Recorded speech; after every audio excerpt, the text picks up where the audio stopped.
is. High Stakes Takes back again on this Sunday. Huge day in sports. Nations League, NFL London. Let's go. Feeling good, feeling great. Shout out everyone listening to the pod. Shout out everyone who rocked with the picks yesterday. Crazy. I think we went like 12-4, something like that. Absolute ridiculous day. I'm gonna kick off the show by going over the latest hitters. So, one of the biggest ones we had yesterday. Wilder last night, bro. He could have ended it. What was it? The fourth round. Come on, Baller. Adding Javonte Williams. How it? Baller making sneaky moves early. I fuck with it. So, you had Wilder. Could have beat him easily in the fourth round. After getting dropped in the round previous to that. Absolutely insane fight. Kind of tailed off at the end, but back and forth. I said it was one of the most unanticipated fights. As you lead up to the fight, as is pretty much nothing else on TV, you got Alabama getting upset by Texas A&M. Everybody is still going to watch it. Bruh, me and Branks was wild watching that fight yesterday. But crazy day on hitters. Nicolau, UFC lock of the day, hitter. Started the day off with a little 3-team parlay. Bruh, Serbia was the only team to fuck us over out of the ill parlay. Because I always put mad at my picks in a parlay. Like, in a full parlay. And what's even crazier, if you tune back to the show yesterday, all the picks that I had when I first showed you, scrolled through on RI Sportsbook, every pick that I had in that parlay hit. Now, I didn't go back and look at it. I only had Serbia money line in that parlay. I went back doing the pod, took them by -1.5 on the road versus Luxembourg. Took the over 2. Could have easily hit.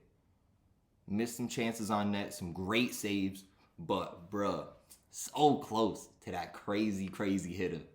But ended the day, numerous hitters. Dusan Vlahovic scoring first for Serbia. Absolutely ridiculous day yesterday.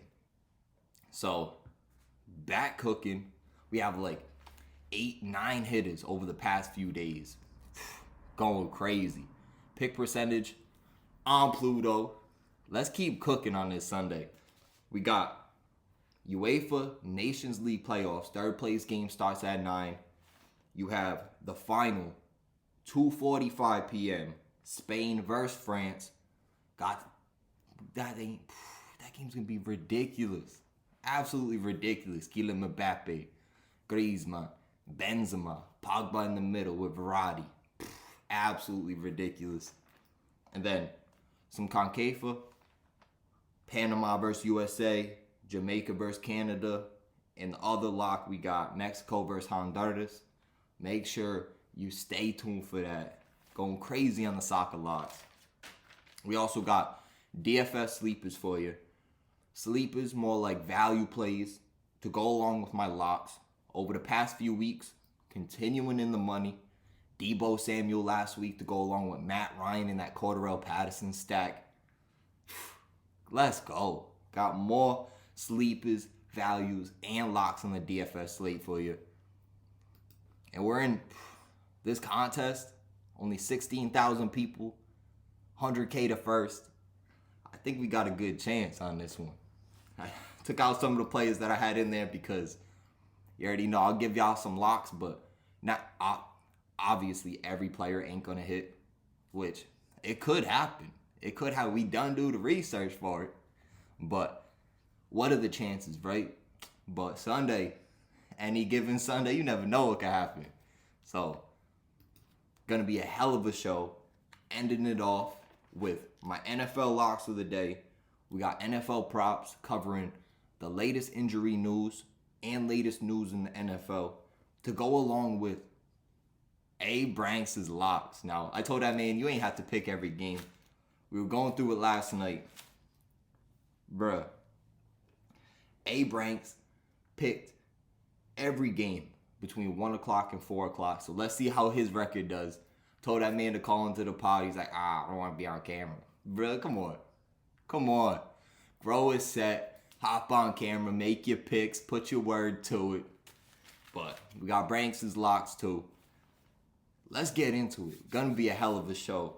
Let's get this first lock out. We're gonna take...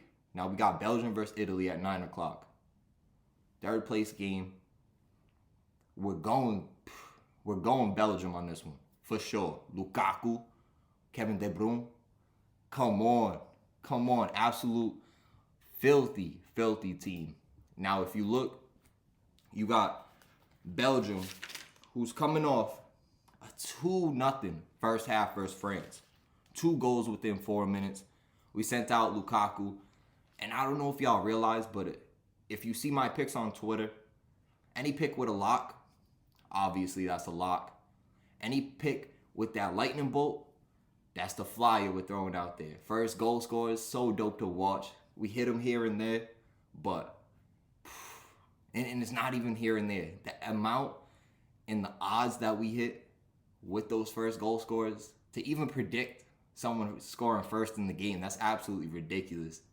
And yesterday, Santa Embolo could have easily had that, but Dennis Zakaria, I was watching that game, seeing the ill rocket from deep.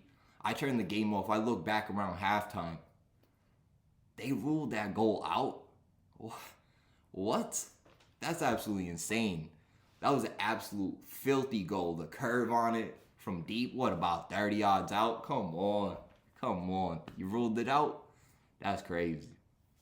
But Italy, on the other hand, coming off 2-1 loss versus Spain. Bonucci got a red card in the 42nd minute, but one of the key stats, Italy did end up getting a goal back in that second half. Spain was going into half up 2-0. Italy, a man down, ended up scoring a goal. So that just shows that Spain defense is susceptible to some scoring chances. And when you're playing Belgium, and if we look at the odds right now, Belgium sitting plus 260 the last time I checked. Now, lineups probably dropped, but we'll go look at it quick. Actually, this is for Nations League shit. Now plus 280? What? That's so crazy. That's absolutely insane. But Belgium plus a half remained at the same odds. So probably a lot of people slamming Italy money line, but let's just go check out the lineup. Make sure top folks are starting. Oh, wow. That's why. No Lukaku in the starting lineup. No Kevin De Bruyne. Oh, Lukaku. He's not even on the bench. They got Batshuayi, Vanaken, Carrasco with that ill goal in the last game. But silence makers, Tielemans, Axel Witsel, Castagne, Anderweld, Denier, and Vertonghen. I don't know, man. You're going to have to be dealing with Berardi and Chiesa. See, this is one of them games, like, damn. They aren't starting their top players. De Ketelaere, he plays over there for Club Brugge. Absolutely filthy player. Youngin over there. And then Luca Bacchio, he's solid. Threat off the bench. We already know Trossard plays over there for Brighton. That's tough. Because Italy stacked bench. You look at their center backs, Acerbi and Bastoni. Bastoni started the last game. Not bad. They got Emerson and Di Lorenzo. Decent wing backs. Better than Belgium. That's crazy. I'm going to still stick with my gut. Even though Lukaku's not in the starting lineup, Batshuayi, he's not a bad player. He plays over there for Besiktas. Not really talked about, especially when you move to a league that's so far away. Playing over there in Turkey, it's not going to get much volume, especially when you're just playing regular games. It might get talked about like we talk about at Europa League play and Champions League play, covering all the lower tier teams. But playing over there for Besiktas, really up and down team like Yanich. Yeah, he's on there, but really up and down team. Getting the start for his home club. I'm thinking Belgium. Even with all those starters out, Tielemans, Axel Witsel, Salamakers, he's an absolute beast of a winger. Pacey, very nifty with the feet. Definitely going to get out there and ball. I'm going to continue sticking with my gut. I'm going to go Belgium plus a half. Lock it in. First lock of the day. That game kicks off at 9. This episode probably won't be dropped by then. But we will have the picks on Twitter, so make sure you're following. And that's at High Stakes Takes, and that's with the Z. Because Twitter, straight basura. Won't let me get the regular. There's no Twitter that has High Stakes Takes with an S on the end. And if there is now, guess what? They copied the kid. So, absolutely ridiculous day yesterday. Straight cooking. Sometimes we'll update in the fucking pick percentage on the actual tweets before we even do it in the profile. Shit's going left and right. Let's get into it. Final today. What we got? Spain versus France. Last time I checked, France plus 150 on the money line. Let's see. Odds still the same. Over under 2.5. Damn. Now that has shifted from the over being plus 110 to now plus 120. Moving in the opposite direction that we seen in that France versus Belgium game. I'm thinking this is for sure going to hit the over. Spain did give up that goal to Italy when they were down a man. So, I'm thinking France got too much of an attacking presence. Benzema will probably score the first goal in this one. He scored in the last game. But we're going to stay away from it. We're locking in France plus 150 on the money line. Locking, and if you look at the handicap bet, right? For them to cover a half, these odds haven't shifted yet. For them to cover a half, which means they're gonna win, plus 130. That's 20 points difference. So we'll lock them in. Also to cover a half, you can add that to the parlay. And with the over-under at 2.5, even though the money's going away from the over, I think both teams have that attacking presence that could get downfield, put goals in the back of the net. France will probably win that first half. So we'll take over 2.5 now at plus 120 odds. Let's get it. Nations League locks for y'all. Now the next one we got. Panama at home versus Team USA. Now, Team USA minus 118. Last time I checked. Go check for an update. Hoo-wee. Now minus 143. So much money coming on Team USA. Now, if you look at the handicap bet, minus 138. You always want to take what's going to push the odds higher. So, we'll take Team USA to cover that half and win the game at minus 138 odds. Send it. Let's go. For them to cover a half yesterday, that was at plus or minus 110. Basically even. So when odds first drop, you'll see the drastic changes, especially when people actually notice, oh shit, that's available to be bet now. They're going to slam USA. Put out an absolute ridiculous team yesterday or a few days ago when they played Jamaica. Now in this game, on the road versus Panama, it gets tough for Team USA if you look at the head-to-head. Granted, they beat them 6-2 last time, but with a 1-0 victory on the road, that's what I'm keyed in on. There's probably not going to be a lot of goals in this game. Team USA, they scored 2 last game, but it was absolutely beautiful play by Ricardo Pepi. And Team USA traveling on the road, you see in the second match, they're probably going to switch up the lineup a little bit. Probably going to be a little bit harder to create goal-scoring opportunities. And versus Panama, I think they will get this done. And when you look at the standings, Panama 1-2-1, only allowed 2 goals so far. That's tied with USA. They put 4 in the back of the net themselves, But with only one win through 4 qualifying matches, I'm thinking Team USA, no matter how they switch up their lineup, they're playing at the top tier right now. They're going to get after it. So I'm locking in Team USA to cover a half. Said it. The next game we got Jamaica versus Canada. Now, you see how I do that, right? Boom, all pop up. I don't know where that Canada versus fucking Jamaican game went, but Jamaica as of late haven't won a game so far in qualifying, sitting last, sitting in 8th spot, let up 8 goals so far. Team Canada, they could easily put 2 in the back of the net versus Mexico. Granted, they also could have probably let up at least 2 goals too. So I'm thinking Canada, even though they're traveling on the road, they're sitting at a minus 106 favorite. Now, still minus 106. And this really depends. Is Jonathan David, is he going to get another start up front? If Alphonso Davies doesn't start, because he did start in the last game, but he's basically the best player on Canada. So, if he doesn't start, stay away from it.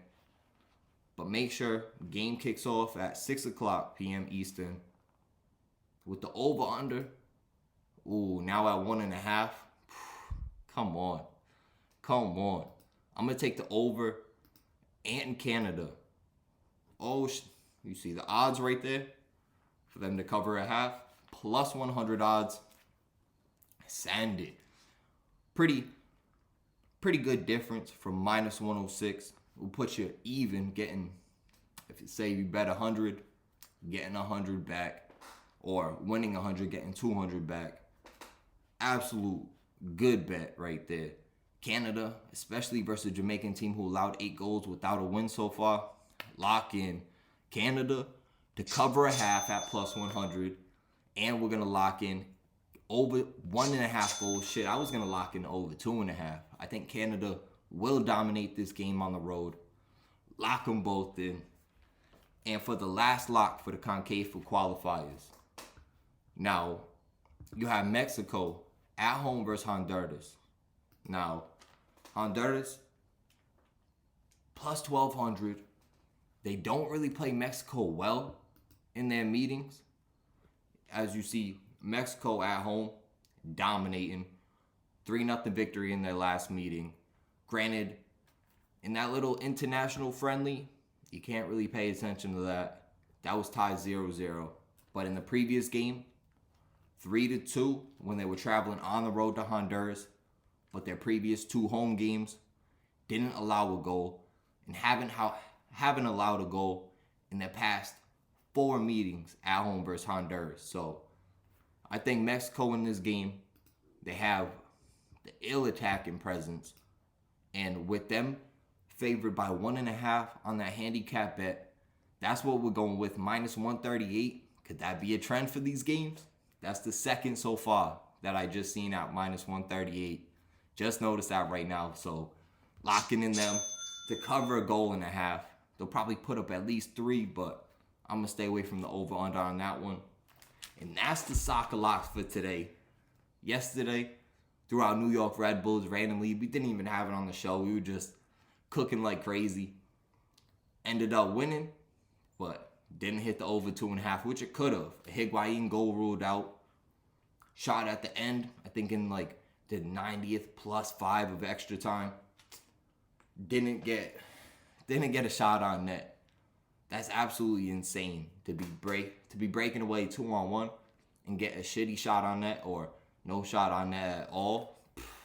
That's absolutely crazy. So this game lock in Mexico minus 1.5. And that's the soccer lock for today.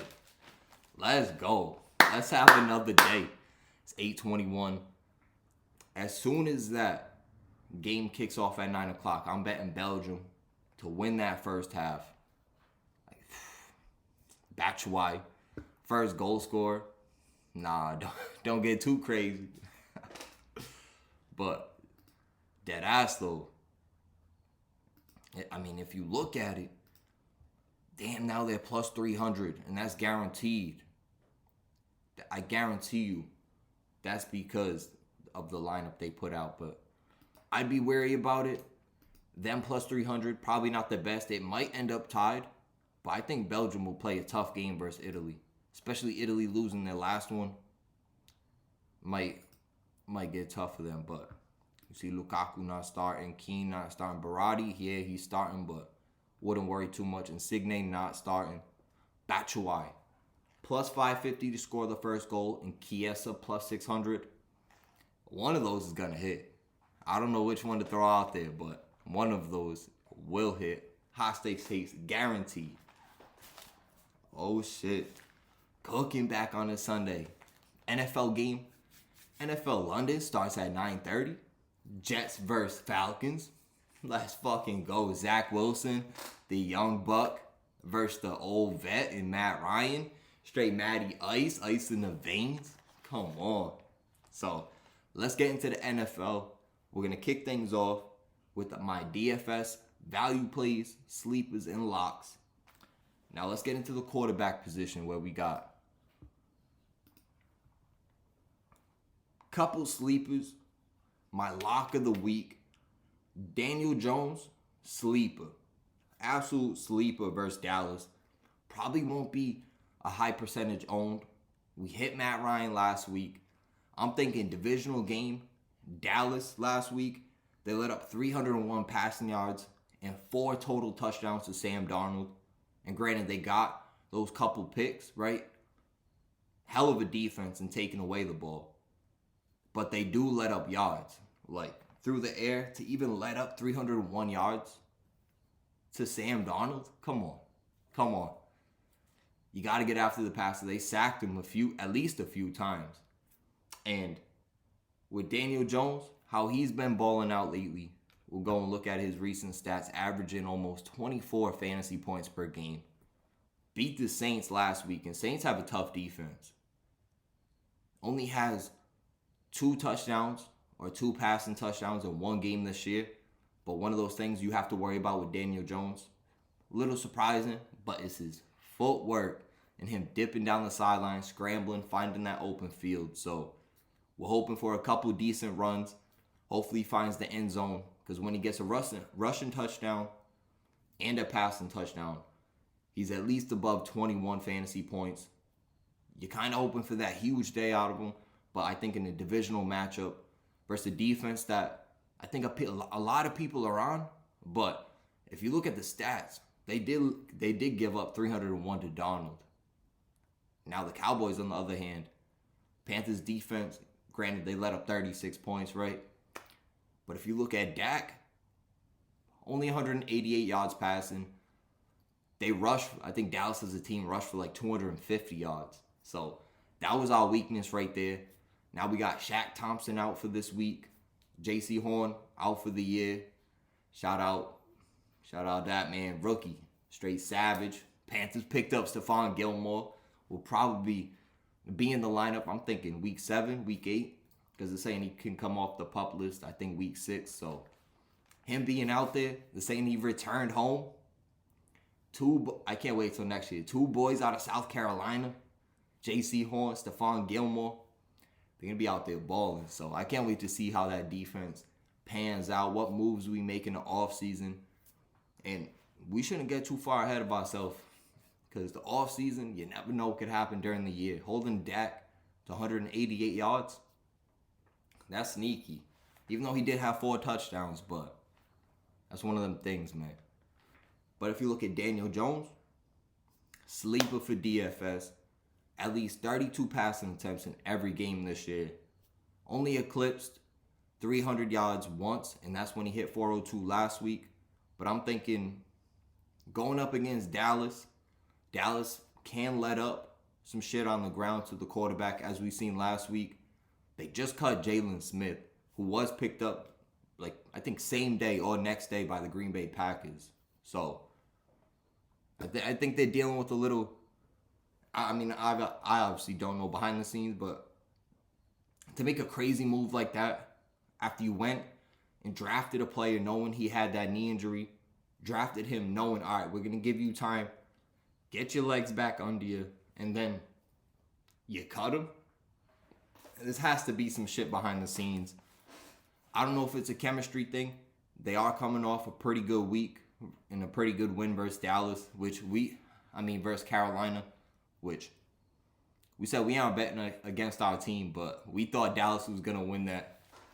Panthers played well early, but without McCaffrey, without some corners, our line banged up. That's how it goes. That's how it goes in the NFL, right? So, let's get into our next sleeper. We got Jameis Winston. Now, he's going to be so lowly owned and rostered on FanDuel. Hasn't only eclipsed 200 yards once, and that was in the overtime game versus the Giants. Did throw for 5 TDs week 1, but that was only with 148 yards in a blowout. He does have a rushing touchdown on the year. Last few weeks have been ass, but he has played top defenses. Carolina, New England, even the Giants. Giants don't have a bad defense. That's why I think they will cover this week. I think they're +7 on the road, but we're staying away from that one. I think Dallas will get the victory. But Jameis Winston, this week going up against Washington on the road. Now, Washington, 28th ranked pass defense. Now, fantasy updates, Dalvin Cook, game time decision, Teddy Bridgewater, set to play. Go over here. Opponent passing yards per game. Washington giving up 300 through the air per game. I think they won't be able to stop Jameis. I think this is going to be one of them games. He gets it to Kamara. Kamara does some things with the feet. Couple long balls. I think Winston will have a day. This is my other sleeper for the quarterback position at 7,000. And Washington giving up 30.5 points per game on defense. You can't rock with it. Winston will come out and ball. Little redemption game. You lose to Daniel Jones. Now, Daniel Jones has been playing pretty decent so far, but come on. We know you eating them dubs and shit. What happened? Come on, boys. Get back into the game here. So, my last lock, or my lock for the quarterback position, we're rocking with the old man himself. You dig what I'm saying? Now, Tom Brady, 8,400, hella expensive. But if you finesse the rest of your lineup, you could definitely get him in there. Now, he's coming off a game where he had no touchdowns. No touchdowns. That's absolutely insane. But no touchdowns versus New England. It was a crazy game to watch live. Absolutely insane. Crowd was jumping. Now, threw it at least 36 times in each game so far, with 2 games with at least 50 pass attempts. First 2 games, 9 touchdowns. Last 2 games, only 1 touchdown through the air. Now, they're going up against Miami, an old foe, right? AFC East opponent of Tom Brady's for years. Has some sketchy games, but I'm thinking he's averaging 24.5 fantasy points per game. He's coming off that no touchdown game versus New England. He's going to be wanting to go out there and ball. And last week, Miami gave up, I think, only 228 yards to Carson Wentz, but he completed 75% of his passes to go along with 2 touchdowns and no picks. And then in the week before that, let Derek Carr throw for 386 yards. Now Tom Brady's going to come out balling. Ever since the Miami Dolphins lost to it, they've been shaky, trying to find identity with Brissett, all that. So I'm thinking Brady, little bit of a game where he's like, bro, I've been up and down over the past couple weeks. Like, he's going to come out and straight ball. So I think 8,400 at home, it's all. And I checked the weather too. I think it's supposed to be like mid to high 80s, straight sun. Come on, beautiful day for some ball out there. Let's go. So that's the quarterbacks. Let's get on to the running backs. Now we got Damien Harris. Now if we look at him over the past 2 weeks, right? 10 yards on 10 rushing attempts. That strictly plays into game flow. Tampa Bay, was a close game, but Tampa Bay has an ill run defense. Not going to allow shit on the ground. I think at one point, Mac Jones completed, 16, 19 straight passes, something like that. He was out there balling. You got to keep letting him throw the rock. He's finding a rhythm, even with pressure in his face, too. But Damien Harris, after the first 2 weeks, where he had, bro, that's absolutely crazy. 39 rushes in the first 2 weeks for 162 yards. Adding 1 touchdown. But to not have that run game is always going to be tough for that team to win. So I'm thinking Damien Harris, have to get him back established in this game. They're going up against Houston, where they got the 28th worst rush defense and let up 199 total rush yards to Buffalo last week. But I'm thinking Damien Harris, this is the perfect game for him to break out. Him at 6,500, probably around his median, where you're going to find him with his value this year. Chuba Hubbard at 6,700. I think that's another sleeper for this week. Probably not a lot of people are going to be on him, because if you look, only 50 rushing yards over the past couple weeks. My key thing is he has at least 11 rushing attempts in each game. You have to worry about Royce Freeman just a little bit. Take a little bit of the load off, right? Go in there, a little change of pace back. But if you look, if he gets targeted 5 times like he did versus Houston, they're going up against the Philadelphia Eagles. They're at home. Philly's ranked dead last versus the rush. They let up 200 total yards on the ground to Kansas City last week. Clyde Edwards-Helaire, one of our sleeper locks last week in DFS, ended up going off. One of our prop bets also for rushing and receiving. Easily hit the over. Now, Chuba Hubbard, rushing well, right? He's averaging, pretty sure, without that game versus New Orleans, in the 2 games he started so far, averaging about 4.5 per carry, and going up against the worst rush defense, who did lose Brandon Graham for the year. I'm thinking this is Chuba Hubbard's breakout game right here. He'll rush for at least, 60, 70. I think he'll catch a few through the air, maybe break it off. And with C-Mac, Christian McCaffrey, they're saying he was doubtful for this week, but he did say he was feeling great. So that means he's almost guaranteed to be playing next week. Chuba Hubbard, he's going to want to come out and prove something crazy. And with at least, 8 fantasy points, if he adds in a touchdown, that solidifies you in the money as one of those sleeper players, lowly owned. That's what's going to push you into that money. If his roster percentage is around 3, 4, 5%, that's going to push you right into the money if he has at least 15 points, which he could have if he added a touchdown in either of those games. So, Chuba Hubbard, next running back sleeper for DFS. Now, my lock of the week for DFS at the running back position, Kareem Hunt. Now, this man, sitting at 7,000, right? Where's he at? There he is. Sitting at 7,000, averaging 15.5 fantasy points per game. Over the past 2 weeks, has 11 targets. That's what I'm focused in on. Turned it into 91 yards and 8 catches over the past 2 weeks with 24 fantasy points versus Chicago, in which you would think is a tough rush defense. Rushed for touchdowns in back-to-back games, has 3 on the year. And if he continues to add in that work through the air, I think he's a guaranteed lock for this game, especially going up against the Chargers, who rank 29th versus the rush.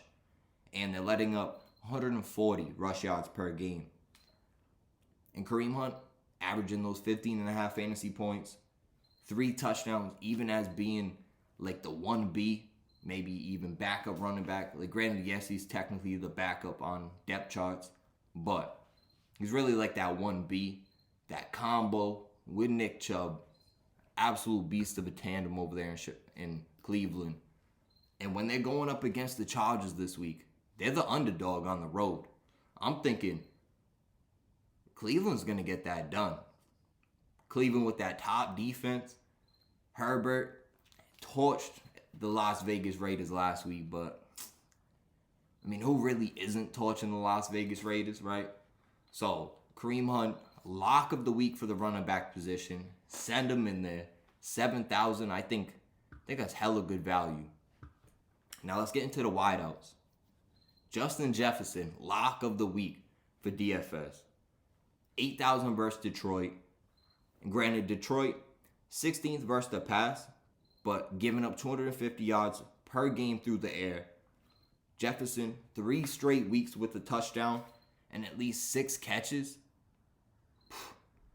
Come on. That boy, after that little rocky week 1 with Thielen, he went off. He's been producing at least 6 catches in 3 straight games, getting targeted like an absolute machine that he is. Beast of a wideout. I'm thinking at 8,000, you don't really have to worry about it, even though he'll probably be a little more highly percentage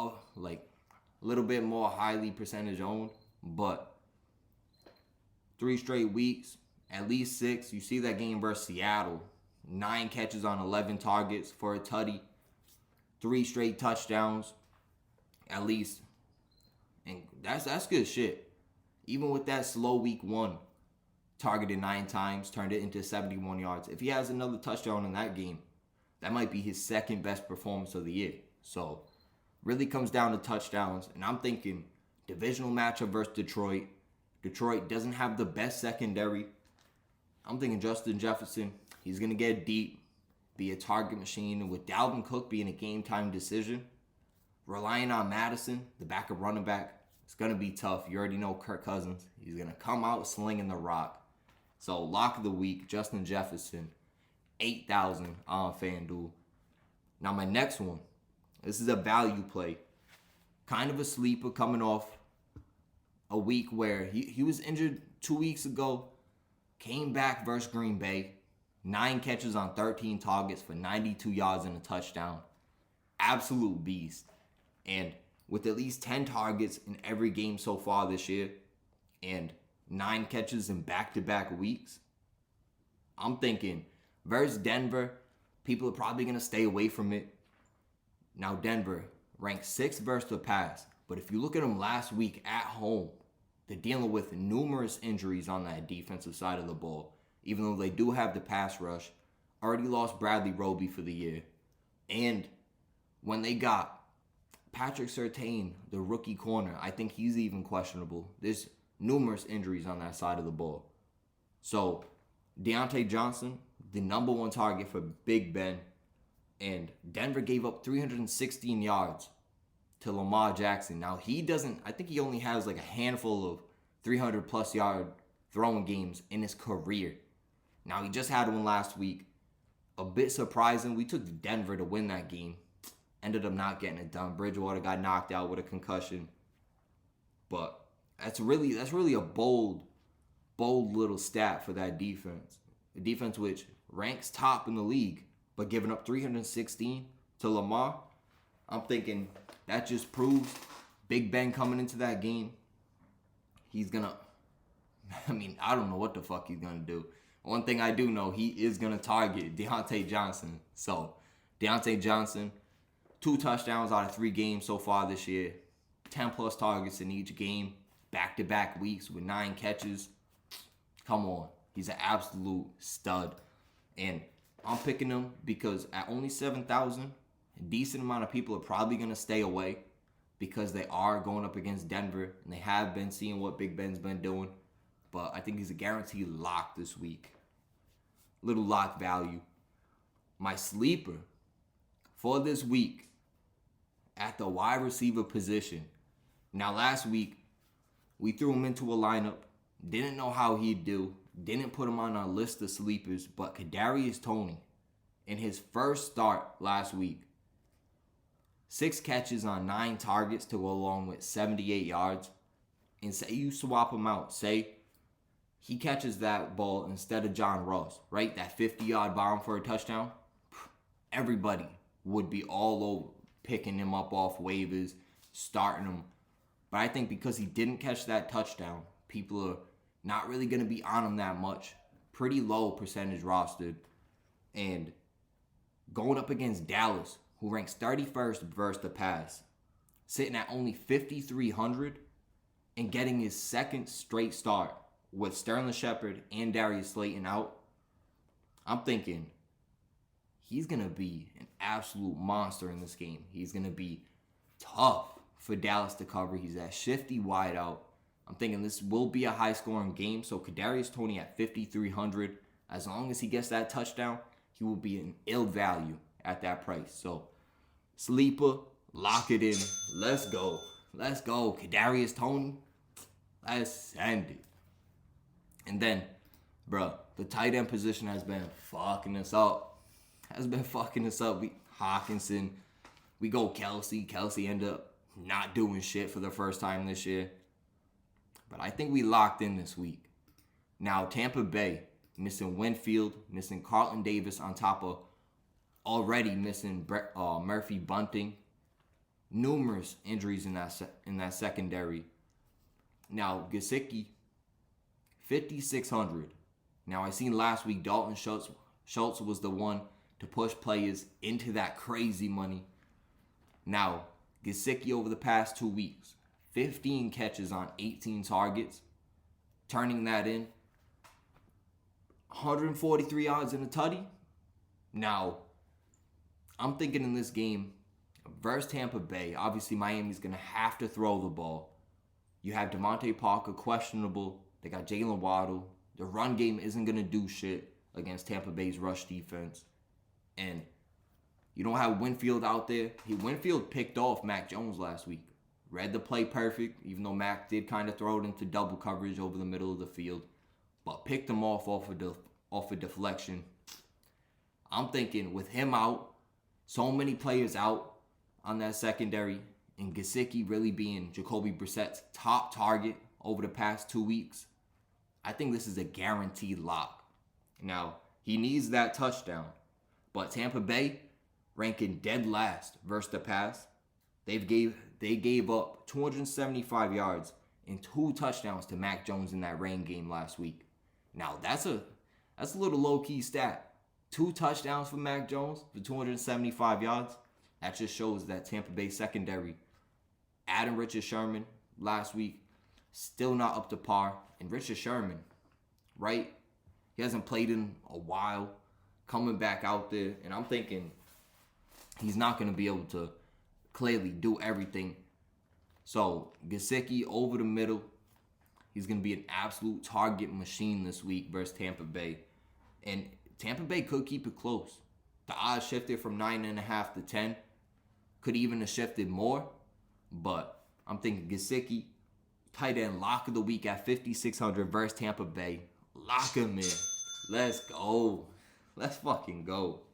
And on the other side of the ball, even if Tampa Bay gives up a defense, my defense and special teams play of the week is Tampa Bay at home versus Miami. Now, they got to force Brissett to throw, right? Brissett makes some mistakes. That's why he clearly isn't a solidified starter. But I'm thinking Tampa Bay, they force turnovers, even dealing with their injuries. They aren't going to allow shit on the ground. And even though Winfield and Carlton Davis are out, I'm thinking they're going to come into this game. Didn't do the best versus the Pats. Don't rank the best at all versus the Pats. But only 17 points to Mac Jones. Let up 34 to the Rams and 29 to Dallas. Could really be up and down, but have takeaways in each game so far. So, 5 intos on the year, 1 fumble recovery last week. Got after the passer. 4 sacks versus Mac Jones. And Mac Jones still was out there gunning. So, if they start getting after the passer a little more, we see how Indy did Miami last week. It was bad. It was over early. So, I'm thinking Tampa Bay at 4,800. Little expensive, but as long as you position your lineups correctly, you will be able to afford a top defense. In New England versus Houston, absolute lock too. New England's defense, even getting rid of Stephon Gilmore, haven't had him all year. J.C. Jackson, stud of a corner. So I think New England, $200 more. They're a good play too. But we're rocking with Tampa Bay at 4,800 for my defensive and special teams play of the week. Let's go. High stakes takes back cooking. Game starts in 13 minutes, so let's get to it. Now, actually, yeah. Now, as we go through my locks, we're gonna also give you run through Branks' locks quick. Now, we got, hold up.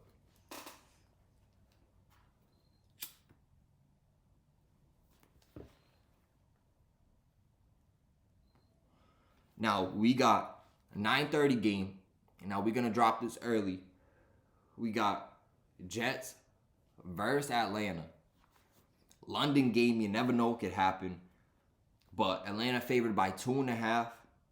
That shifted just last night. Pretty sure it shifted to 3 points, if not more by now. Stayed at 3 points. We got the Jets in early at plus 2.5. I like them covering in a close game. Their defense plays pretty good. Defense does travel, even if it is across seas. And Atlanta missing their top wideouts, Russell Gage and Calvin Ridley. And the Jets coming off their first win of the year versus Tennessee. I'm thinking Jets will easily cover the spread. I think they're going to win this game too. But Falcons just missing too many pieces. Cordarrelle Patterson, he could get going again. But I don't really see it this week. So we're locking in. New York Jets. I'll take a +3. +3 on the spread. I want to say plus 125 money line. I think they'll win the game, but take the little safer route for this one. Take them +3 to cover that 3-point spread. My next lock, 1 p.m. game. Now, Branks for that Atlanta game took Atlanta -3 versus the Jets. So let's see how this little battle does. The next game, Tampa Bay at home versus Miami.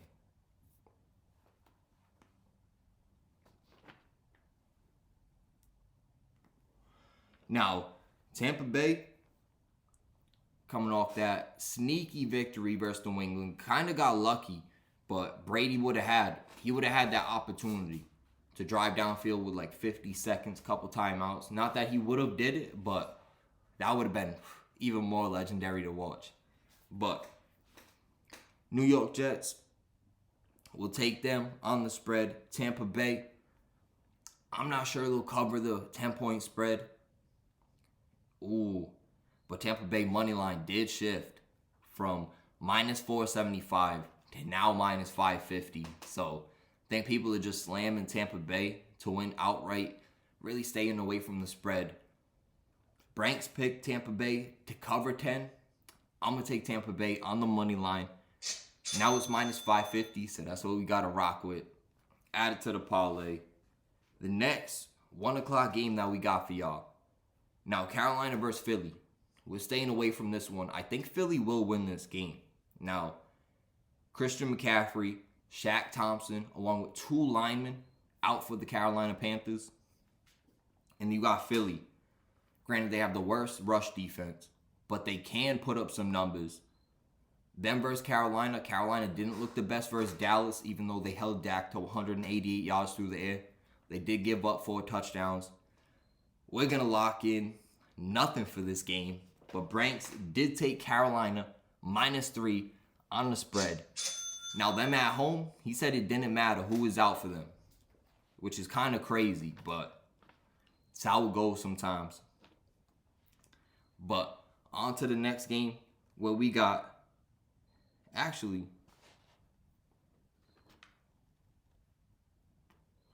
we didn't even take a pick for this game. He was wild and ended up taking New Orleans -2.5 on the road versus Washington. Now, I think New Orleans will win, but Washington, they do give up points, but we see Saints could also give up points. They lost to the Giants last week. That's absolutely crazy. So we're staying away from this one as the high stakes takes. But Branko, he's taking New Orleans -2.5. So if you want to lock it in, Lock it in with Brank's picks. So, the next one we got for y'all. Houston versus New England. Now, Houston at home. New England favored by 8 points. If we go down here, look at this. Look at this quick. Favored by 8 points. Minus 420 on the money line. Shout out 420. But Houston, ever since they lost Tyrod, they've been a real shit show over there. They play okay on defense, but you got New England playing really top notch. The defense, hell of a defense. And Mac Jones has been balling. Houston, one of the worst rush defenses. Damien Harris, I think he will get going on the ground. You got Hunter Henry you could throw to, Jonnu Smith, Kendrick Bourne, Jacoby Myers, Nelson Aguilar. There are targets there for Mac Jones. But we're going to take New England minus 8 to cover that 8-point spread. And with that being said, I think Branks is going against us here. Branks is taking Houston at home plus 8 on the spread. Lock in the high stakes pick. If you rock it with Branks' pick, lock it in. And we'll come back to this in a little bit. Let's go. Back again. Haha. Back to this Houston versus New England. Now, Branks took Houston plus 8. If you rock it with Branks' picks, let's go. Let's see if those hit. And we're rocking with Houston to not cover. And we're taking New England minus 8 to cover the spread on the road. That defense does travel and will travel. And Mac Jones, who? Mac Jones, who? Mac Jones. Haha. Shout out Mike Jones on the shit. So, next 1 o'clock game we got Pittsburgh at home versus Denver. Now, Denver, Bridgewater coming back from that concussion, will play this week. Pittsburgh, never really know what their defense is going to do or how they're going to perform, especially this year. But I'm going to rock with Mike Tomlin to get the job done. And Denver giving up those yards to Baltimore last week at home. Now they're traveling on the road to the Steel Curtain. Come on, Pittsburgh plus a half or plus 1.5. We're rocking with Pittsburgh straight up. We're taking a money line plus 105 to get the job done. Branks, he took Pittsburgh 1.5. All money line basically. Like, who takes a team plus 1.5? Like, if you lose by a point, what are the fucking odds of that? That's absolutely crazy. So, for this game, lock in Pittsburgh, both Branks and Moons rocking with it. The next 1 o'clock game, we got Detroit on the road versus Minnesota. Now, I think Detroit's going to win this game. We're staying away from it. Probably should throw out a pick for it. Minnesota and Detroit, each 1-3. Divisional matchup, so it probably won't hit over 49.5. But we stayed away from picks in this one. Branks is locked for this one. He's taking Detroit plus 10 to cover that on the road versus Minnesota. Now, Dalvin Cook, if he gets ruled out, that will probably shift to at least a 9-point spread. So get it in early before that. The next 1 o'clock game, which one? Which one we got? Green Bay on the road versus Cincy. Now, Cincy plus 3 at home versus Green Bay. Green Bay, Aaron Rodgers been balling out as of late. Now, I'm thinking Bengals, stud defense. Joey B balling out. T. Higgins back in the mix. You got Jamar Chase out there. Who? Tyler Boyd. Come on. Has weapons. Joe Mixon said he's going to give it a go, but with an ankle injury. Knock on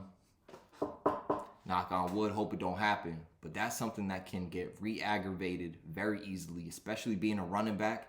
People tackling you by the legs all the time and falling on your legs and ankles and shit. I hope it doesn't happen. Knock on wood, hope it doesn't. But that's definitely something that could be re-aggravated. And if you got P. Ryan coming in the game, you're forcing Joey B to throw the ball.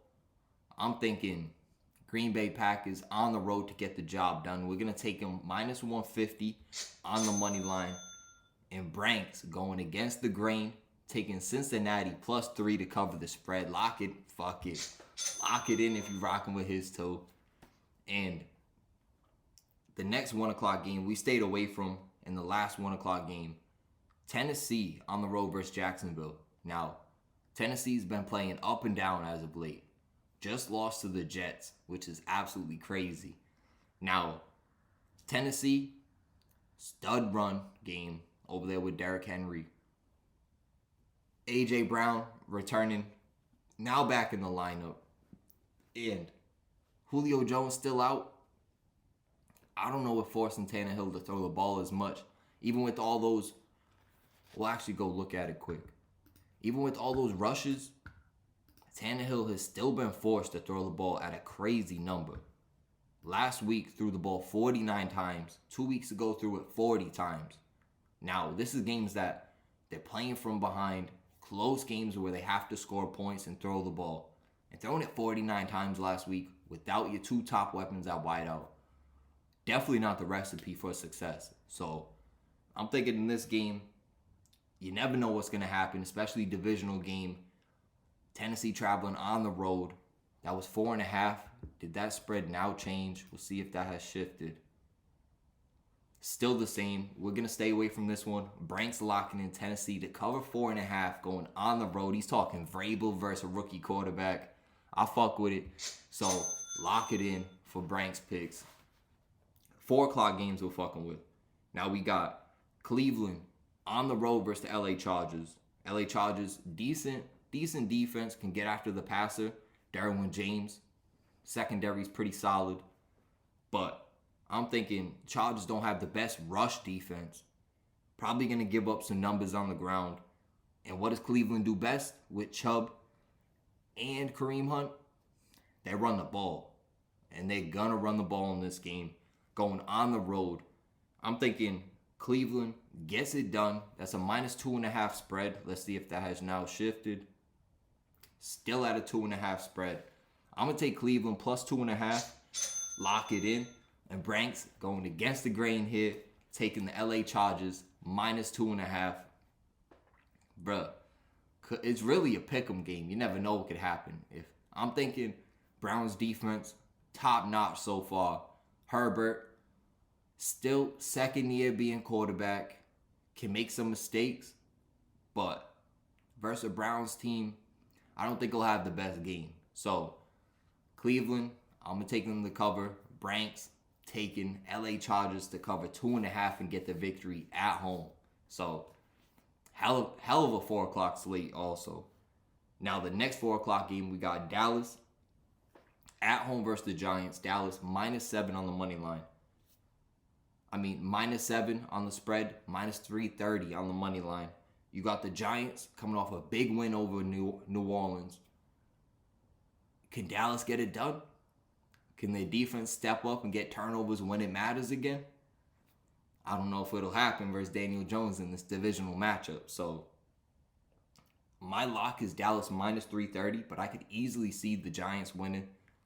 We won't quite lock it in, but we're sending out, and we will mark it against the record if they don't win, but we're sending out Dallas minus 330 and Branks taking Dallas at home to cover the minus 7 spread. Lock it in if you're fucking with it. But this is a game where I'm pretty skeptical about. Daniel Jones has been playing pretty decent as of late, so I think this could be a surprise on the road in Dallas. So, the next game, I think this is certified lock. Arizona at home versus San Fran. San Fran missing Kittle, who was just put on IR. Have to start Trey Lance because Garoppolo's out with that calf injury. Rookie making his first start. Could he have some rookie mistakes? You got this, and this plays into one of our prop bets.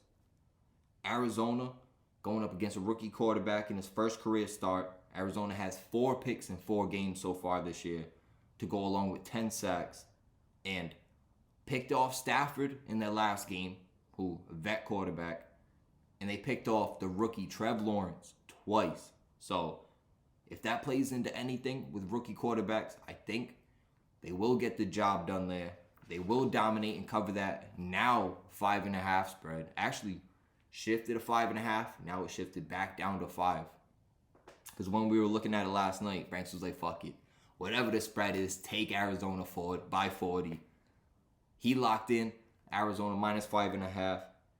I still think with the divisional game, it might get tough to cover that. I see him with like a 4-point victory with a field goal being involved there somehow, some way. So I'm going to lock in Arizona minus 240 on the money line to get the job done versus a rookie quarterback. And one of my prop bets for that game, I'm going to take Trey Lance over a half on his total interception. So this meaning for him to throw an interception, this is at plus 110. Now, have these odds shifted? Because I think it's almost a guarantee that he's going to throw a pick. And I'm not saying that because he's a trash quarterback at all. He can make moves out there, could throw it like no other. But rookie quarterback going up against the 11th ranked defense versus the pass, you have to deal with a lot over there. They have pass rush, Chandler Jones getting after you. And then you got Buda Baker in the secondary. It might get tough for Trey Lance in this divisional matchup. So Trey Lance's total picks still at plus 110. I'm going to lock in for the prop bet Trey Lance to throw a pick at plus 110. And for the game, make sure you take Arizona on the money line. Or if you're rocking with Brank's picks, take him to cover the spread. Whatever it may be at when it happens. Oh shit, it just hit me quick. 0-0 for that Belgium game. Okay, 58% of possession. Not bad. Not bad. Okay, boys. Okay, boys. So, another thing with Rhode Island Sportsbook being trash. Bruh, I just tried to sign in because we said we're going to take Belgium first half in this game. Guess what? It said player exceeded logins or some bullshit. Bruh, I be logging in just to see the odds and whatnot. That's absolutely insane. Another fucking reason why that sportsbook is trash. I just seen FanDuel, which I can't wait till it hits Rhode Island. But I just seen they got added to Connecticut.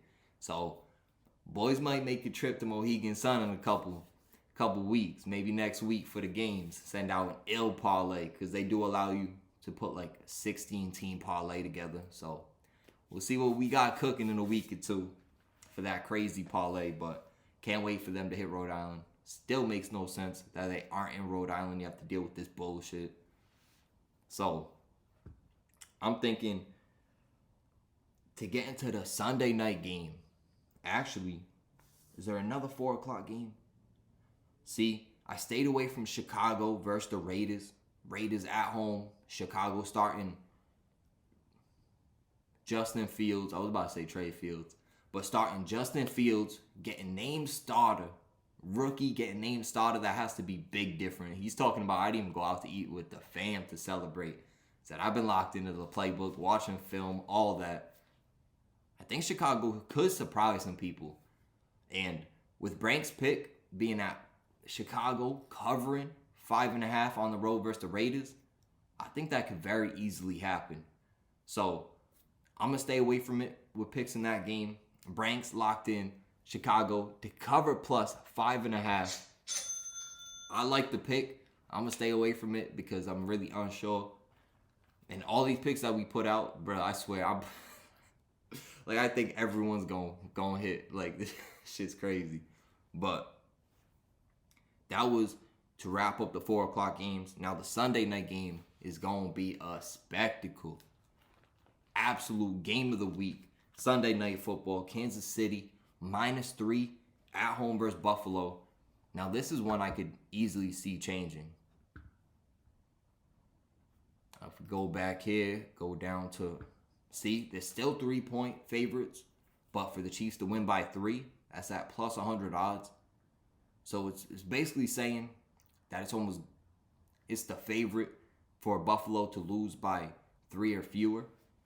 So I think Buffalo will win this game, but it's going to get sketchy. You have to stop Mahomes when it's when it's needed at the end of the game. You need something like a pick, random pick, or a fumble like you've seen in that Baltimore game to secure Buffalo to get the victory. But I'm thinking in this game, Buffalo +3. How Josh Allen been playing lately. Chiefs defense not as good as you would think. And I think, what was that? Something Jones. Not Colin Jones. I want to say Chandler, but that's the DN.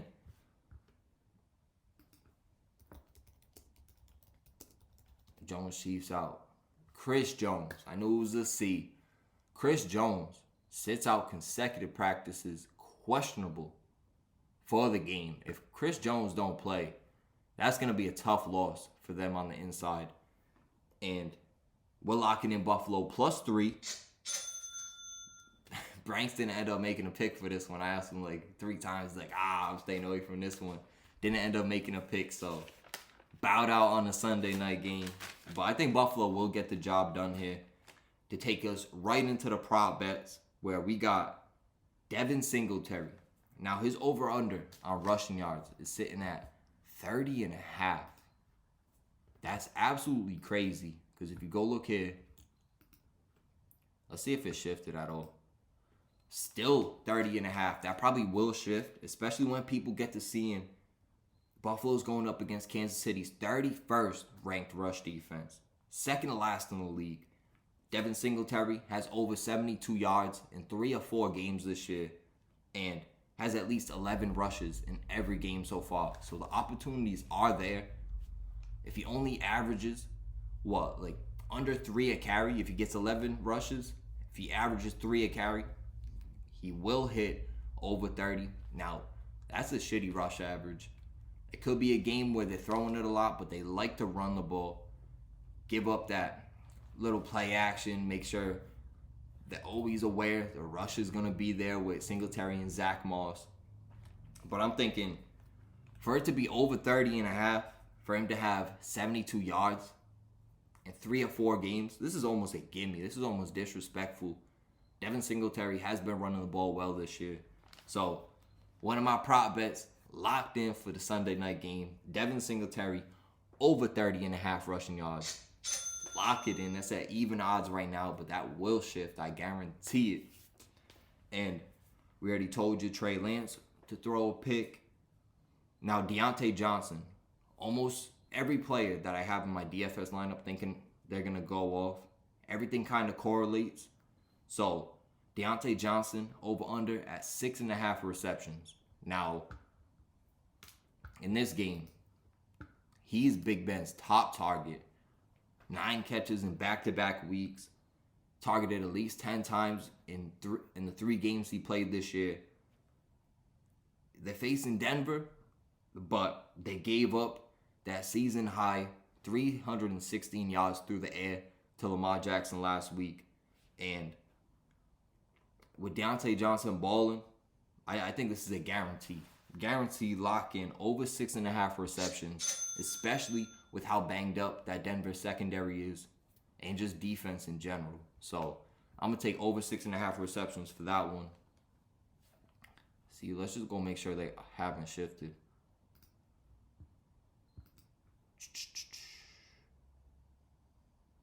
Where they at, though? Where they? So, over, still at 6.5. That might shift, might not. Like we seen with Cooper Kupp. Thursday night game, his over-under was at 6.5. Shifted to 7.5. He ended up, I'm pretty sure he ended up with only 7 catches. So, it's really the fine line right there. So, make sure you get your shit in early. That ass, or it could get spooky out there. So, on to the Panthers game. A little prop bet for this one. Chuba Hubbard.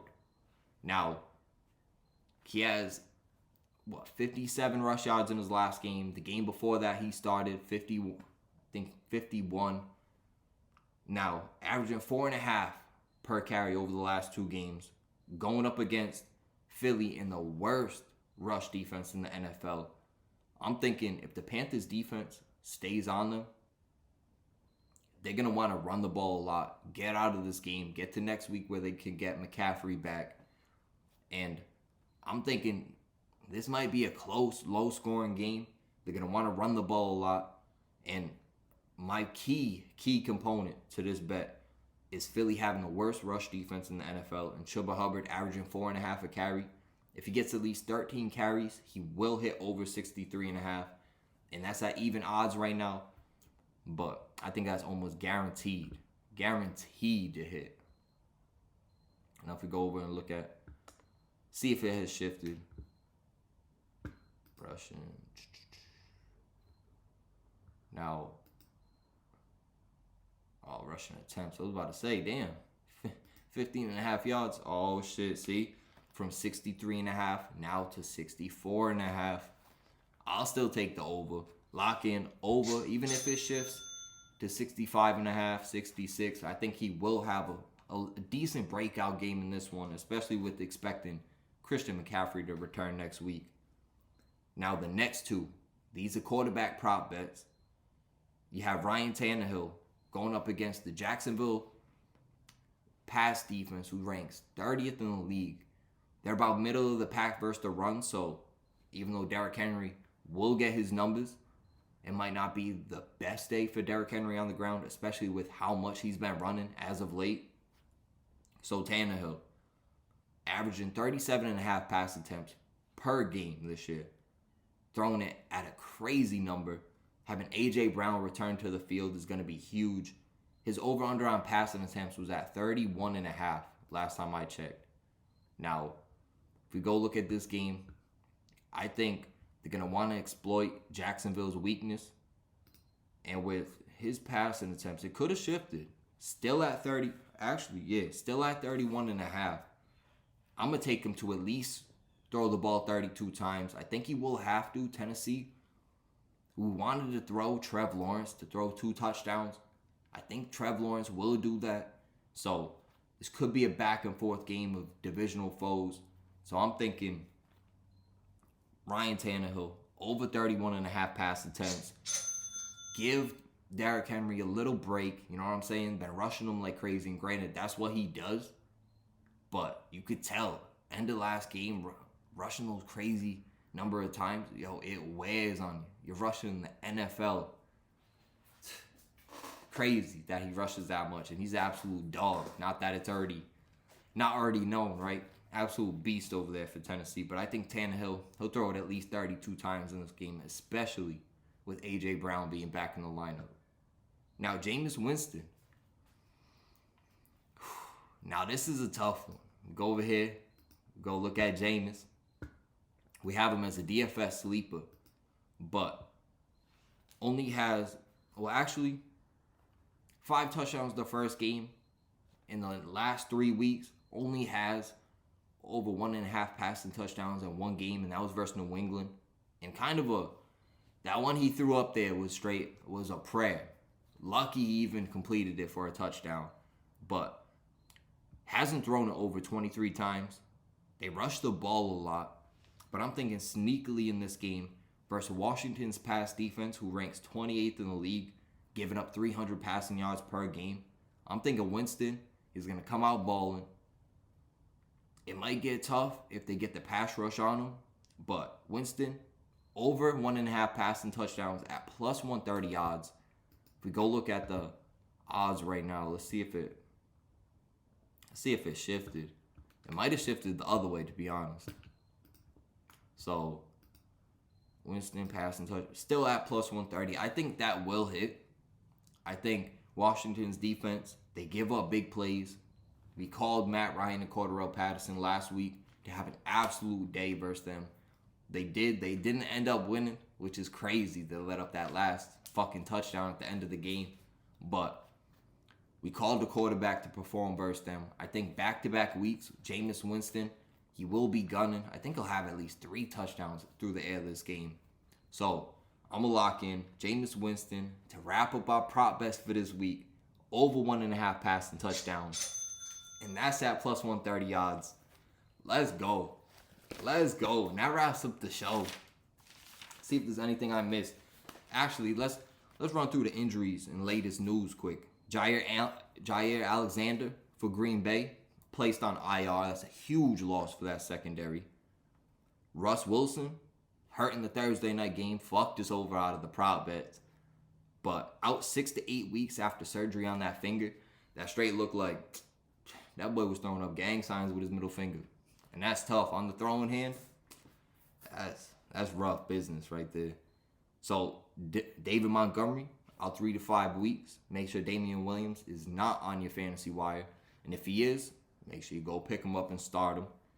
Garoppolo out this week with the calf injury. Trey Lance making that first career start. And Kittle just placed on IR. Out at least 3 weeks on that short-term IR. Kind of wild. Tennessee, Julio out again. But Vrabel, expecting A.J. Brown to play. He will play in this game. And Stephon Gilmore traded to the Panthers. Let's go. Already covered it. Jalen Smith also covered this one too. But cut by Cowboys randomly after they put so much faith in him. And then picked up by the Green Bay Packers. Huh? Look at them boys out there. They try to get Stephon Gilmore. The Panthers said, nah, we in on everything cooking. 6th round pick next year. Not even this year. Next year, send it on its way. Picked up a top corner in the league. Let's fucking go. So that wraps up the latest news. Wraps up the fantasy show. Killed it yesterday. Let's see if we can continue cooking. Shout out all the folks fucking with it. All the new listeners, all the new subscribers, bro. We gonna keep cooking. And that pick percentage, let's keep it skyrocketing. I'm trying to see that 63% move to at least 65, 66, maybe even 67. Let's see it. So, let's see the score of this game. Ooh, still 0-0. I had one UPS driver showing up. He's like, oh, you know they call it in soccer. They call it 0-0. I was like, bro, I look at that shit. That is 0-0, son. There's 0 goals in that motherfucker. But, Vertonghen, yellow card, brandished the yellow card in the 14th minute. That's kind of hectic. Shots, okay. Belgium, a little bit more possession, but really 50-50. 0-0 game so far. We got Belgium plus a half. Stayed away from the over-under. Let's see if we can continue cooking early. Ooh, this game about to drop. Let's get back to it. About to drop these picks right now. Let's end it. JB on the beat. Shout out to folks. That Mozzie going crazy. That Big 30 going crazy. Shout out JB on the beat. Back again on this Sunday. Full slate of hitters. Let's go.